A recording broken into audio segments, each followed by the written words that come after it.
on camera. Today is Friday, November 15th, 2024. My name is Sue Verhoff, and I am Director of Oral History and Genealogy at the Atlanta History Center. We are here at the Atlanta History Center today and very honored to have with us Mr. James Jeffries. Mr. Jeffries is a veteran and has graciously agreed to come in and share his story for our Veterans History Project, and so we want to thank you for taking the time to do that. With us in the room today also is his daughter Jennifer Spivey, and without further ado, we'll go ahead and get started. So tell us a little bit about your background and growing up years. Well, I grew up in Indiana. I was born in Anderson, Indiana, on February 3rd, 1936. We moved around quite a bit. My father was in the broadcasting business, and he did different stations that. Also, he had a CCC camp, which they have in Indiana, but because of in the 30s, lack of unemployment and all that. And but primarily, my last few years were in Indianapolis, in Graceland Boulevard, and that's where most of my teens are at, was schooling and all that. And I wasn't the best son in the world. I had a tendency to go off and do things without thinking too well. And I've got over that, I think, now. But so I put a few gray hairs on my mother's head. And that's when the idea, maybe Jim could go in the Marine Corps. The military has a tendency to straighten people out. So I went in the Marine Corps in 1953. I was 17 years old, I believe. And I think I had a different opinion of the Marine Corps than a lot of people do. What I've realized what they done to me was to brainwash me and treat me like, you're invincible. You're not afraid of anything. You won't back up nobody. I guess this attitude is good in the Marine. To be this way, he has no fear of anything. And the old saying is, from the first sergeant says, if you don't like what I'm doing, I'll take my stripes off and I'll meet you behind the building. Well, that's where my problem started. Hey, I can whip him. So I didn't have his stripes, so he took his stripes off. We went behind the building, and I don't remember anything from there. I woke up, I was still laying on the ground, and I had a sore jaw. He just knocked me cold. Well, I thought about, how I looked at that, and I'm sure I was embarrassed. And the tendency then was to just get away from it, and I did. I deserted the Marine Corps. Why the Marine Corps to begin with? It had a reputation for straightening kids out that didn't go the right direction all the time. So. And how old were you? 17. So, I think a lot was blank on what I did after I left there, but I wandered here and there, and but somebody coaxed me into going back into the service. He says that's the best place you can hide. So I went there, and recruiters were desperate for people. They didn't check up on anybody, and I was enlisted in the Army. That was in 1954. It was the next year, but I've got it all down on dates and so on. And so I didn't have any trouble with it, especially after going to Marine Corps boot camp and all that. I walked through the Army boot camp with no problem. And my first assignment, they sent me to Germany.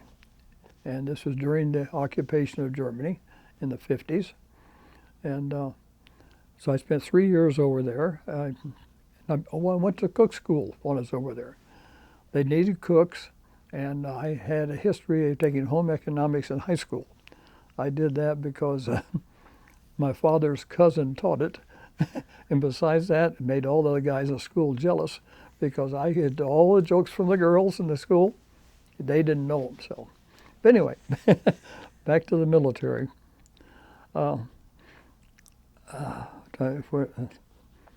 Where I left off at there. Germany. Germany. And, but I went to cook school in Germany, in Lingeries, down in the Swiss Alps. A beautiful place down there. And then sent back to the armored division I was in, and I spent my 3 years there. And I came back from Germany. I'd have to look at my note here. I think I went to, excuse me, I forget that. Sometimes memory's bad. 50 years ago. Well, Mr. Jeffries, before you moved from Germany, can I ask a question about Germany, though? You said that was in the 50s. What do you remember? Do you remember seeing evidence of World War II? And did you have interactions with the German people that you remember? Oh, the German people I get very fond of. And I found it opened doors when you learn to speak their language. So I learned to speak quite a bit of German. And I had a club I used to hang out in. It was a civilian club. No, I like the German people. They're very, very nice, very practical people. And but I found, and actually it was probably during time, the early 50s was the tail end of the occupation, and they were used to having American soldiers around. So they weren't, belittled or shunned or anything. In fact, most times you go into a bar and Americans and German soldiers sitting side by side drinking, a whole different world. No, I liked it over there. And I got to travel a lot.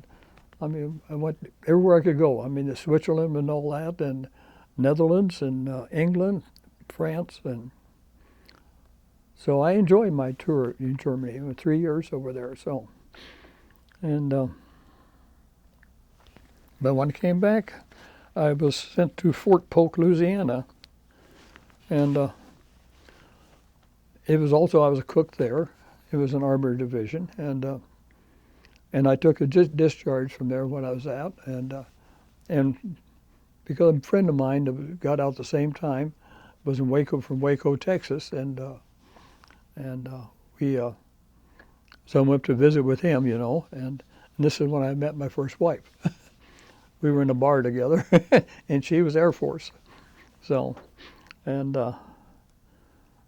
anyway, but then I decided to go back in the service, and went back in with no problem at all. And this at Fort Sill, Oklahoma, and I'm trying to remember it.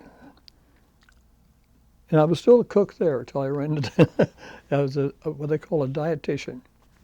This is a lady or gentleman who controls the kitchens, the mess halls, and she, first time I seen her, she said she wanted to see my hands. I put my hands out like that, and no, I want to see your hands like this. Your fingernails are too long and they're dirty.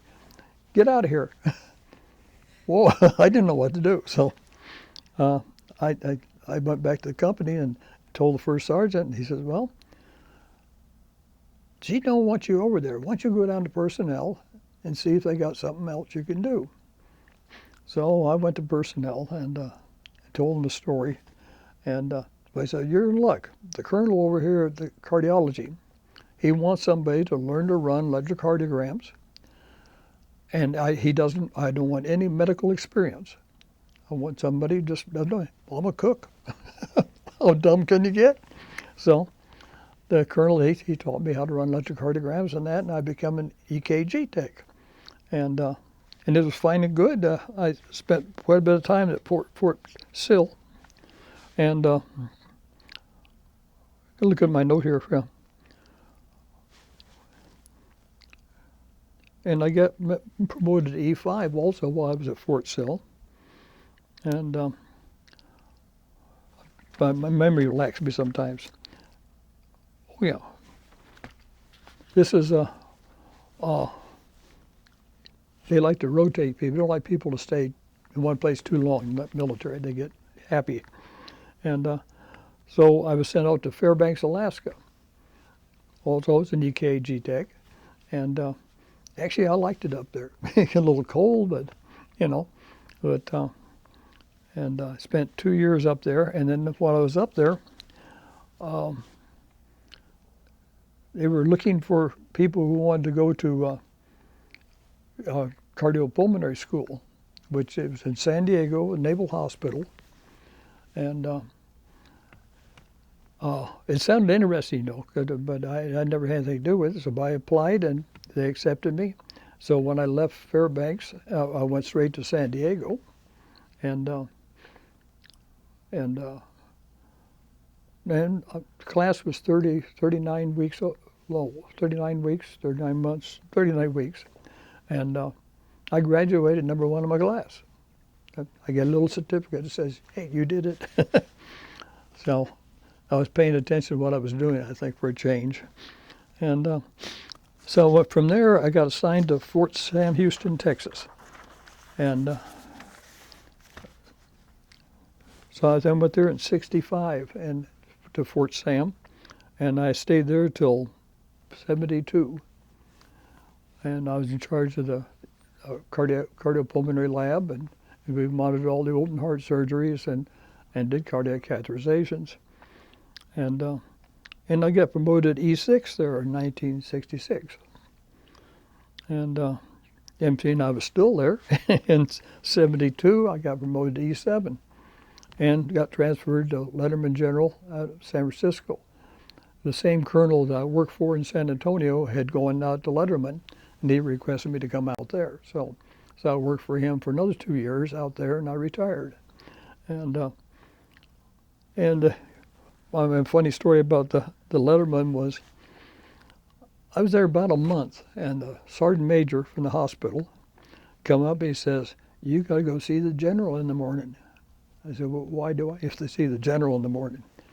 "Because you aced your test for your field." I said, "I should. I wrote it." And he said, "Whoa, don't you tell the general." So I didn't tell the general anything. I went there the next morning, said my award, pinned it on, and I left. Because the old sergeant major would have got me if I had done. But everything was good. It was a good bunch of people out there. And so I retired as the head cardiopulmonary tech for the Army, and that was in '74. I retired, and then it's a long story from there. We've got lots of time. Okay. Well, I guess from that point we went to, wife and I went to. No, I'm gonna need to back up here a bit. My stay at Fort Sam, I changed names. Because I was assigned to Brooke Army, and being the cardiology service, the head tech was supposed to be assigned to the presidential suite. And then Lyndon Johnson was the retired president who occupied the suite, him and Lady Bird. And that's when little wheels clicked in the head, you know. Hey, I got to have a security clearance for this. I'm not going to pass a security clearance. No way in the world. You know, I got by because nobody else cared, you know. But, so I went down to personnel and told the whole story to the colonel I knew down there. And he says, "Well, you go back to your company." He says, I'll make some phone calls. We'll find out what.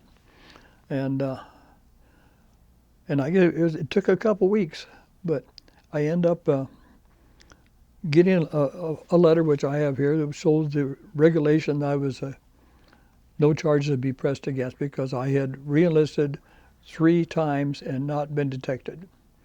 So there was an automatic release on that. Everything I had was kept the way it was. And also it helped too, the Surgeon General at that time, he had to make the decision whether I stayed in the military or in the medical corps.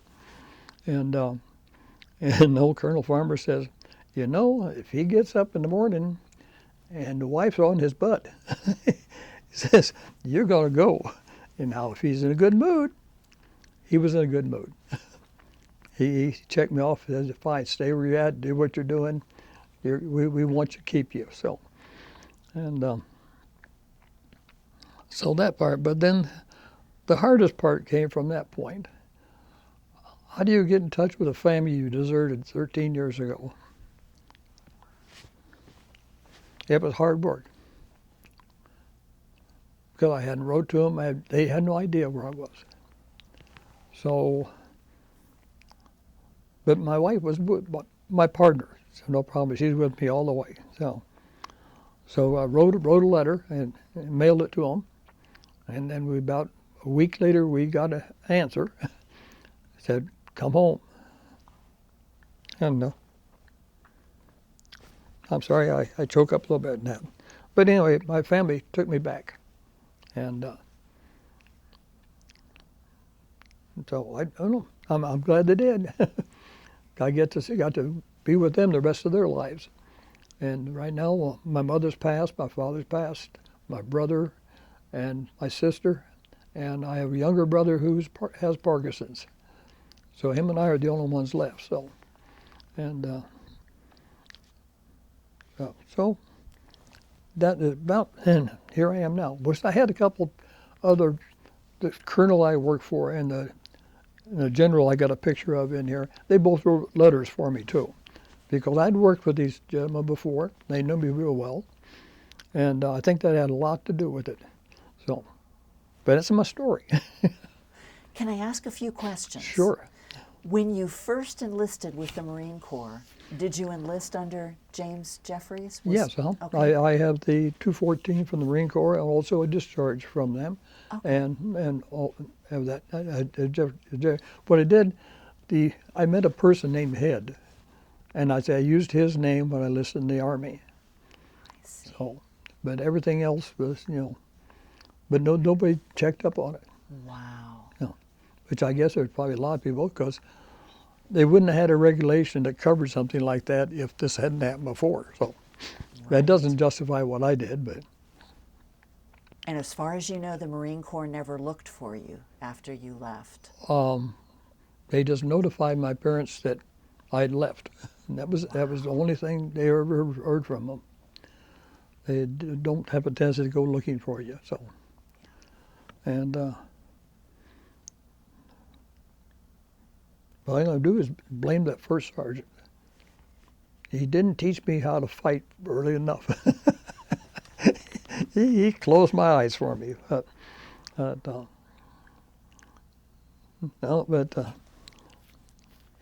us more about your time as, you said that as a, one of your responsibilities would have been to work with, to be involved with President Johnson. How did that work? What were your duties at that time? I would go up there and run electrocardiograms on him. He had a heart condition, and so I would go up there frequently and run electrocardiograms.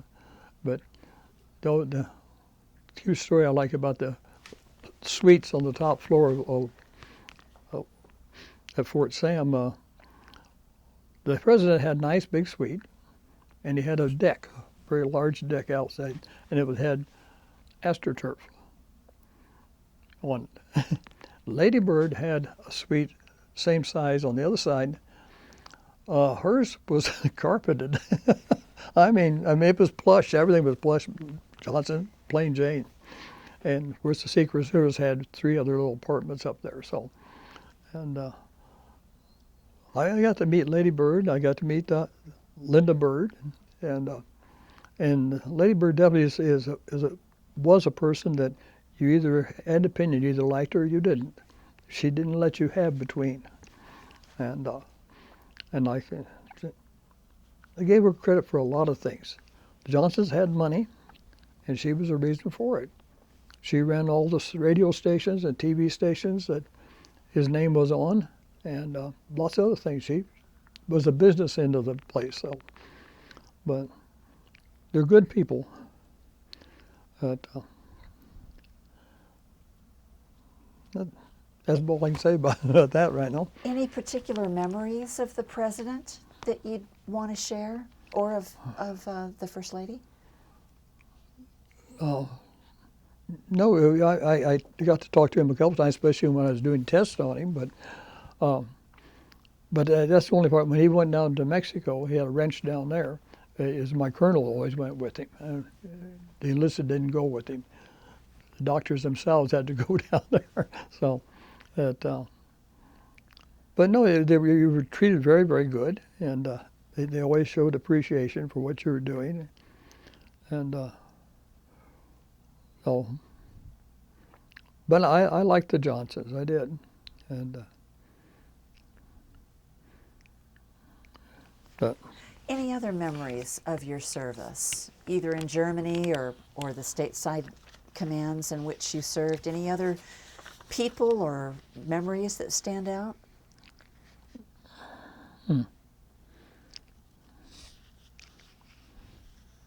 As I said, it was 50 years ago, and it would have to be something I really remembered.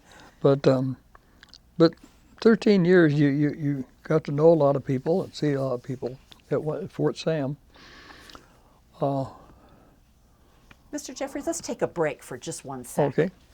Camera off, on camera. So we thought we would ask a couple of questions about what the practice of radiology was like in those days, because I'm sure it was very much different than it is today. So tell us a little bit about how you were trained and how that played out. Well, the training was with the Navy. Yeah, and it was for 39 weeks at San Diego at the Naval Hospital. And they're much fussier than the Army, I think. And because, well, I just back up just a little bit. It was also pulmonary function was taught there too. And that's when I quit smoking. Because the guys would come in and you've got to take a pulmonary test, and they go, I'm going to have a cigarette. That's why you're here. and I said, hey, well, if you're going to have, I'll have one too. Well, no, it didn't make any sense. So I put my cigarette pack away and start preaching from that point on. You know, if your lungs are because you've been smoking too much. But then when you get to all the x-rays and so on that we had to do for all the monitoring of the open heart surgeries and cardiac casts and that, the Navy was quite strict on it. You had to wear the big lead apron.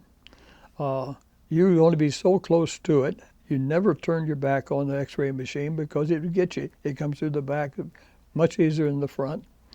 And that's when I learned about, wear the badge, don't zap the badge, wear the badge under the apron, and see how much radiation you're getting. So explain the badge, just to badge, make sure we understand. The badge is just a little clip-on badge, but it measures the amount of radiation you're exposed to. And they had, I don't remember what the limit was, but the badge would tell. You had to turn your badge in every week and have them check it. And they kept strict records on your exposure. And but when I got to Fort Sam, as the first cardio-pulmonary tech there was nothing set up like that. So I followed the lead from the Navy, and there's a good reason why they got the rules. Of course, I wasn't talking to the X-ray people. I was talking to the people setting up for cardio-pulmonary, and but I found out too their rules weren't quite as strict, but when I left there, they were. So, but I had a lot of my friends that got, they didn't pay close attention. They got desk jobs for a while, so we weren't too happy about that. But how else did you protect yourself besides the badge? Lead apron. Lead apron went from right under the chin here, right below your knees, and you never turned your back on the X-ray machine, because if you did, you'd be exposed. And it's like smoking. This thing, it adds up on you. And have you ever had any health issues associated with that? No, I haven't. I've been real good. That the only ones I fell out of a tree though. But I'm trying to think of that's what happened. I mean, this is another story. I mean, but it's in more recent life. This is during the 30 years we lived at where we live at now, and I fell out of a tree, and I broke a few bones and that, and I got a skull concussion, and was in Grady Hospital. Grady is the biggest one in Atlanta there, and it's quite good at saving people's lives, and it saved my life, really. But I'm allergic to codeine, morphine, all the big painkillers I'm allergic to. So they gave me ibuprofen by the bottle. Well, my first visit after I got out of the hospital and got sent home and that, to my local doctor, he says, "You're a grade 3 kidney." "What do you mean I'm a grade 3 kidney?" "Yeah, your kidneys are bad. You're down to 3rd grade." How'd you do it? He went through the whole, ibuprofen did it. They kept feeding it to you. So I'm still a grade 3. That was 2006 to now. So I take care of myself in that respect. But those things will happen to you. And but I always was cautious in the military about being exposed to things I shouldn't. And Have you kept in touch with anyone that you served with? well, I think that's something that Jennifer and I touched on a little bit. Most of the people I served with are not alive anymore. I lost my last friend I lost about a year and a half ago. He lives over in a small town there away from where we went. But I worked with him in CKS packaging. And I was the refrigeration guy, and he was one of the electrical techs. And but he was a friend. He was the last good friend I had. So, and so after a while you get tired of losing friends. so now I'm in the search of a new place to visit, spend some time or whatever, and already discussing senior citizens for breakfast or something. And so I don't know how, that hasn't gone too far yet. So, but no, it's over the years that's what happens. Got retired from the military in '74. What made you decide to retire at that time? The wife and I had bought a hotel in South Dakota, her hometown, and I guess that's the way we planned. We'll just, we bought the hotel. I'll go ahead and retire when I get my 20, and we did. We went ahead and we ran the hotel, and I went into a appliance repair business, TVs and washing machines and everything. So that's what I did. And little town life I like. I like small towns. But it has disadvantages sometimes too, though. That everybody's related to everybody, and I would get a call in the evening, say, want me to come out and repair their TV? And I said, I can't, it's too late. Well, rich man, poor man's coming on. You watch it tonight and you tell me all about it in the morning when you come out. Okay, that's little town life. So. What was your wife's name? Oh, my first wife's name? Yeah. Artie. And I'm sorry, I can't remember now. Did you marry her when you were in the military? Yes. Okay. How did she? Because you said she was Air Force, right? She just got out of the Air Force. Okay. And we got married in Waco, Texas, and I never told her, not till I faced the wall in '67, and I had to tell somebody, and she didn't offer to kill me or anything at that time, but she probably should have. But she stuck with me all the way, and she passed away. I'm trying to think. Last 3 or 4 years she passed away. We got divorced in the '80s. We had a chicken farm in Arkansas, and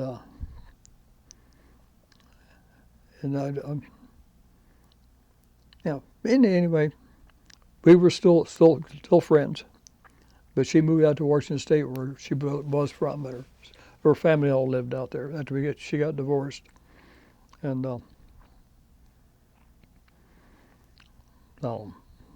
Well, tell us a little bit about what you did after the military. You mentioned the hotel that you purchased. I guess you did that for a while, and yeah, we had the hotel, and I think from the hotel we went to. We lived up in South Dakota quite a while there, and we went to the chicken farm in Arkansas, and that got stemmed by a friend of ours named Fred Mitchie, who was assistant manager of Woolworths, and and he wanted to invest some money, and for some reason, somebody told him about the chicken farms in Arkansas. So he calls me up and wants to know, would you like to work a chicken farm? I said, I never have, but I'm listening. He said, well, we'll be partners. I'll buy a chicken farm down there and you run it.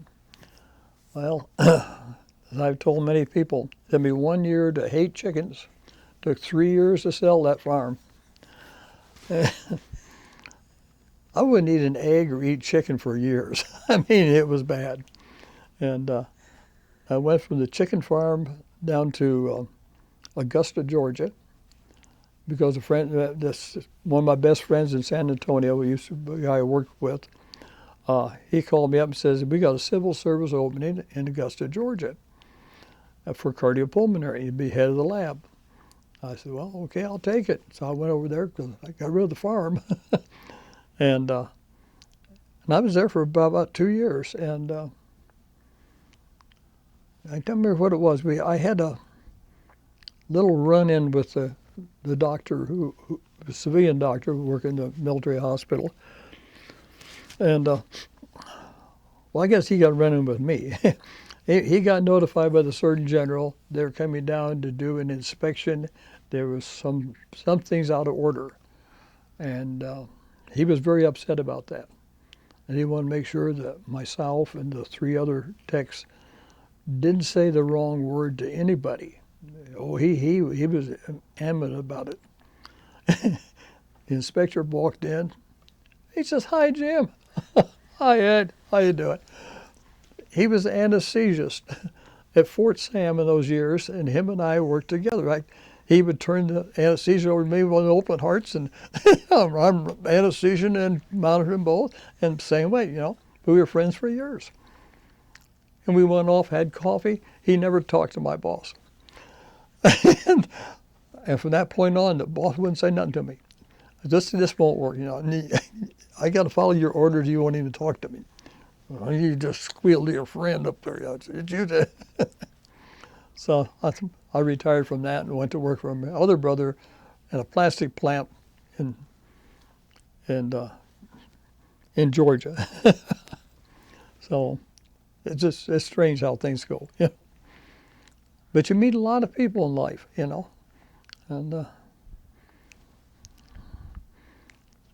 I'm not rambling, I know. No, you're doing a great job. You're doing a great job. But that was primarily what filled the gap between retirement and that's 50 years or so. What did I do with this? I lost it somewhere. But I worked for the CKS Packaging as their refrigeration person for 13 years. I worked for my brother for another years in his plant. We made refrigeration equipment. And then in 74, 8 years ago, I retired from all of it and stayed home and took care of my dogs and raked the yard and mowed the grass. And get up at 7:30 every morning to give my dog a shot because she's diabetic. And say, one of these days I'm going to retire. Then you sleep in, No, but it doesn't always work that way. So, but the little dog's worth getting up at 7:30 in the morning, 7 o'clock. So, what was the hardest part about serving in the military?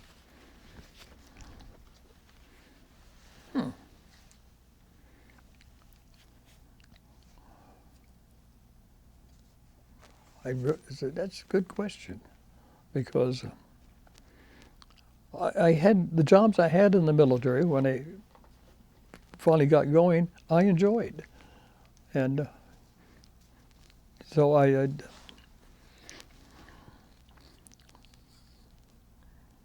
maybe the hardest part was breaking in a new doctor, but to do it the way you guys always done, but. No, because I dealt with people all the time. I had all the staff in cardiology. I was the NCOIC of it, and I ran into some very strange things every once in a while. But I had to go threaten one kid because one of my female EKG techs came back in. She was crying and all that, and found that he had whipped up on her a little bit. I went and visited him, and he didn't do it no more. But maybe it's the wrong way to do things, but I wouldn't tolerate it. Frankly, she was like a puppy. I mean, anybody would hurt her, it made you mad, and he made me mad. So he didn't do it again. But it's little things like that. But the general thing, I had to work for a wonderful boss, the one that went out to California, wanted me to come out there with him, and it just it was like a family, Especially when you spend that much long. Most people don't spend 13 years in one place, and we're homesteaders. But when you're in, especially there's only 5 places in the world you can go to, that you homestead. Well, you may have kind of already answered this question, but I was going to ask you a little bit about rank. Did you ever, sounds like the officers that you worked with you liked, did you ever want to be an officer? How did you feel about that? Well, I liked the field. I liked the job I had, and its top level of grade was E7. That's the biggest lot that. But after I left, they changed it to warrant officer. So I felt I got shortchanged somewhere, but still, E7 is a good rank to have, and but no, and it would probably have a security clearance. I know me, but I know I enjoyed being enlisted. I really did, especially when you got to wherever you could. Well, it had like many advantages. Like I said, I didn't have to pull certain extra duty. I already was high enough rank. I didn't have to do that, and I was treated well. I can't complain at all. Okay. What advice would you give young people today who think about serving in the military?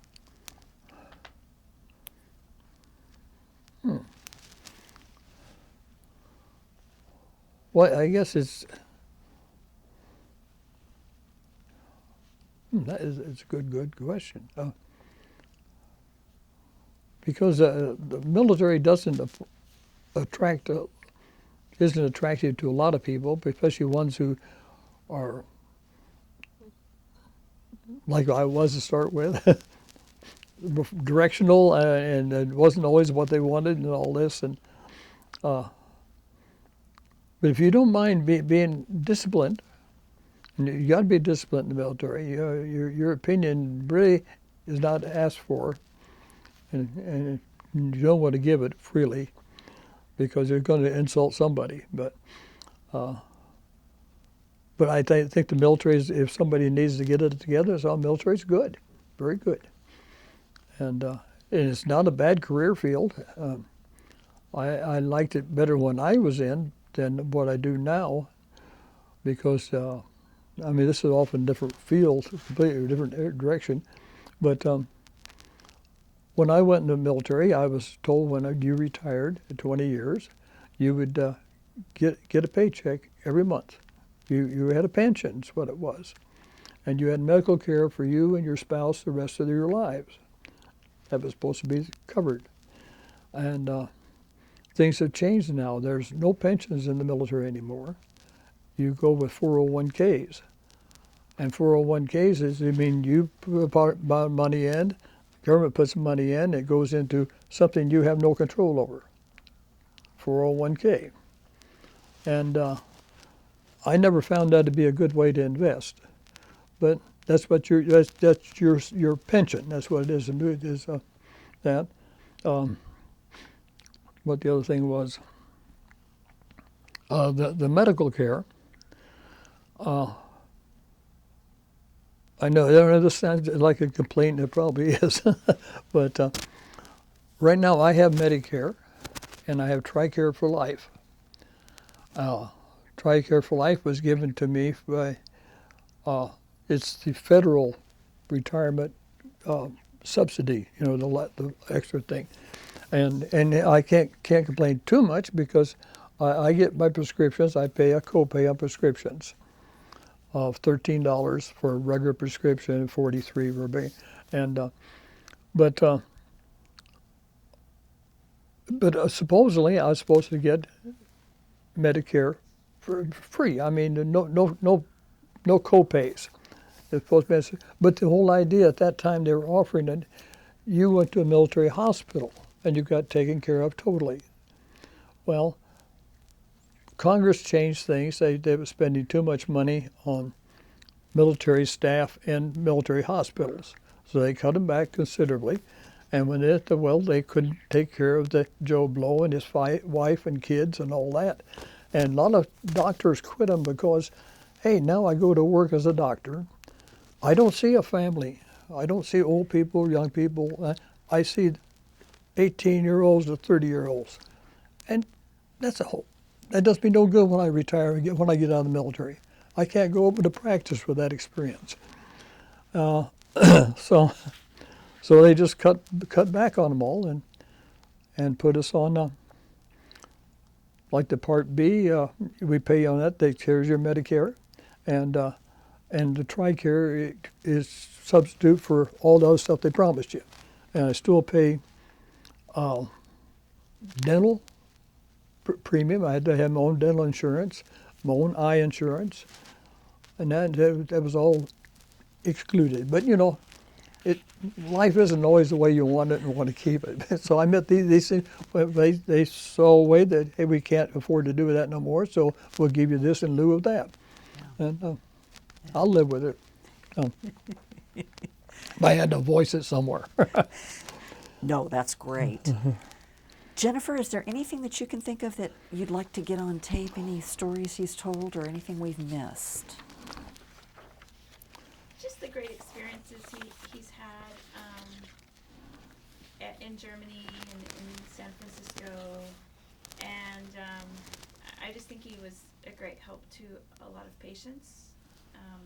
Even though he didn't serve in active combat, he was keeping people alive in another way, and I think that's very admirable.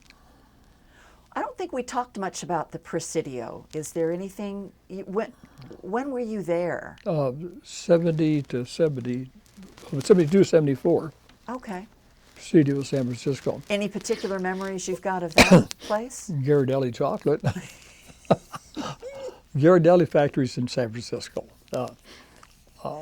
But I know there's many things I liked about San Francisco. My office, I could sit there and look out and see the Golden Gate Bridge.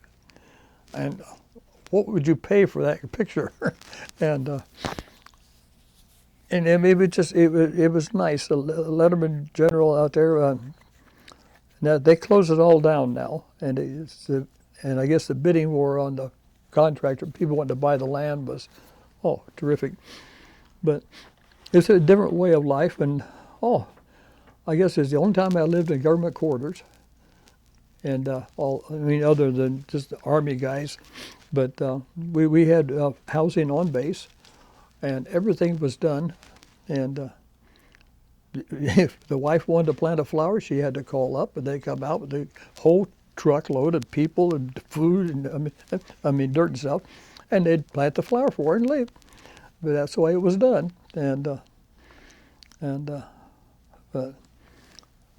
but San Francisco was a nice place. The beaches are beautiful.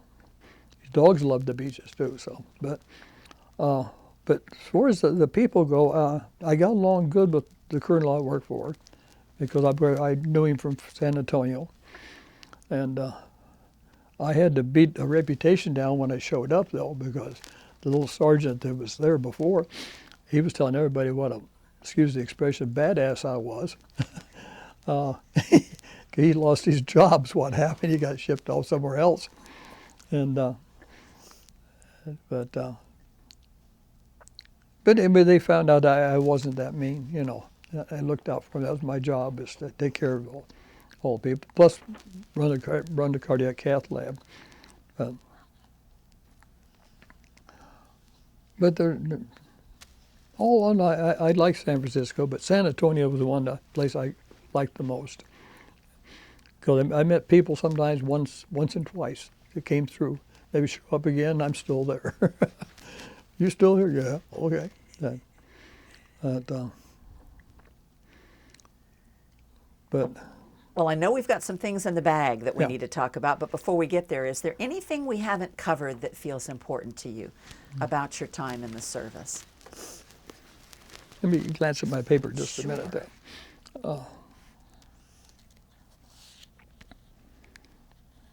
What I find surprising is how much paperwork I kept. I had a folder in my safe. It says Jim's 214s, and I guess I stuffed everything in it that pertained to the military, because I've got paperwork from '53 in here, and especially the best part is the piece of paper says I'm exonerated.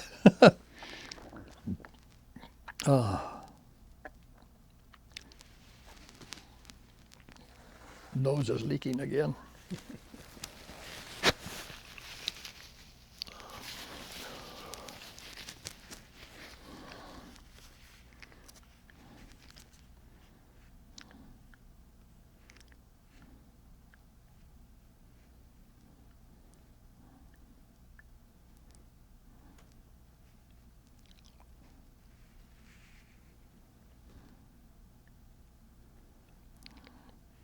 Yeah, and I didn't have that many decorations. I had Meritorious Service Award, Good Conduct 6 times, and Army and Occupation Medal, National Defense.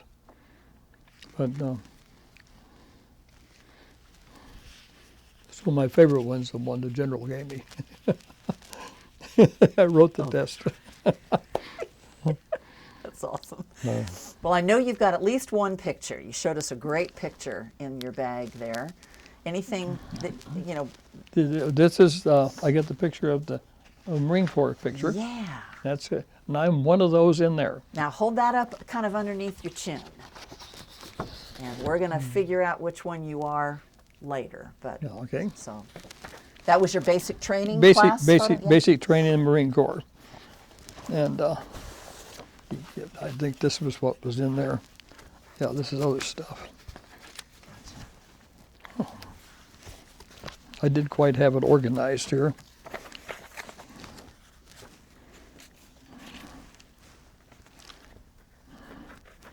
Oh, there's Tony Holman of Indianapolis Speedway. I know. Yeah, that's just a little pencil copies of stuff. But the pictures, let's get to the pictures.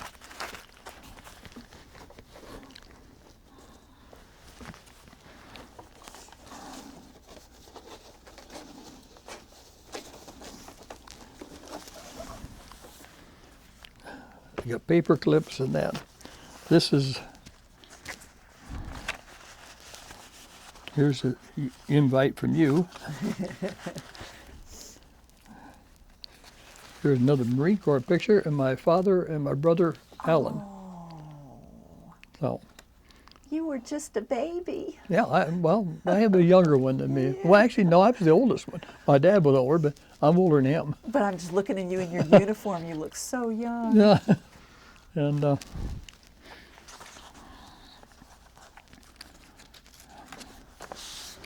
here's a picture of the general and my colonel, and me getting promoted to E7. Fantastic. That's quite an accomplishment. And so, and I had hair. So, it's amazing what they do, and there's another copy of that. And here's my little retirement picture. It's kind of faint, but Yeah. yeah. That's great. I was reading the local newspaper, and I retired, and whatever, it had something else in there. Something.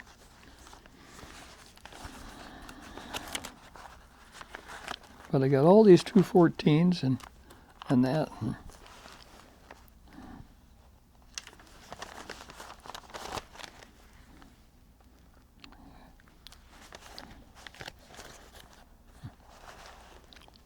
Here. That's retirement. Yeah.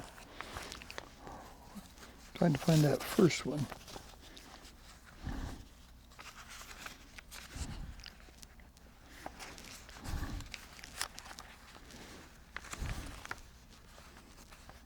Yep. Anyway, I got them all out of order, so. But anyway, like I said, I have all the paperwork. If we need to document anything. Well done you for keeping all that. Yeah. That's excellent. It sat there in my safe for years and years. So, All right. oh, we got more stuff down there.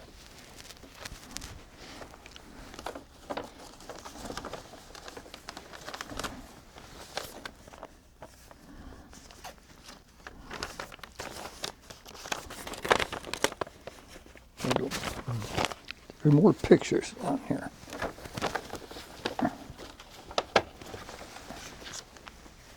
Oh, this is not. Here's my brother Mike and me eating breakfast somewhere. Fantastic. And he has Parkinson's disease. Oh, He's 5 years younger than I am. wow. And I know this isn't, but here's Mike and I and our sister Ann, and she passed away. Wow. That's that picture.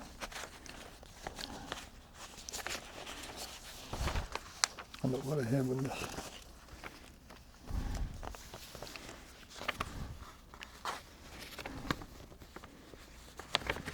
Oh, this was the one you sent me. Okay, the paperwork you sent. So I tried to keep everything together, and I drug this along because I took some of the pictures out of it. It's my mother and dad, and my mother's book. What she was going. It's got all kinds of pictures of. Oh, wonderful. Even got a picture of. This is the whole family here. A reunion. That's right when we went back to visit. Right up under your chin. Right up under your chin. We went to visit my family after the 13 years I was missing. This was a family get together. So it's got the whole herd in it too.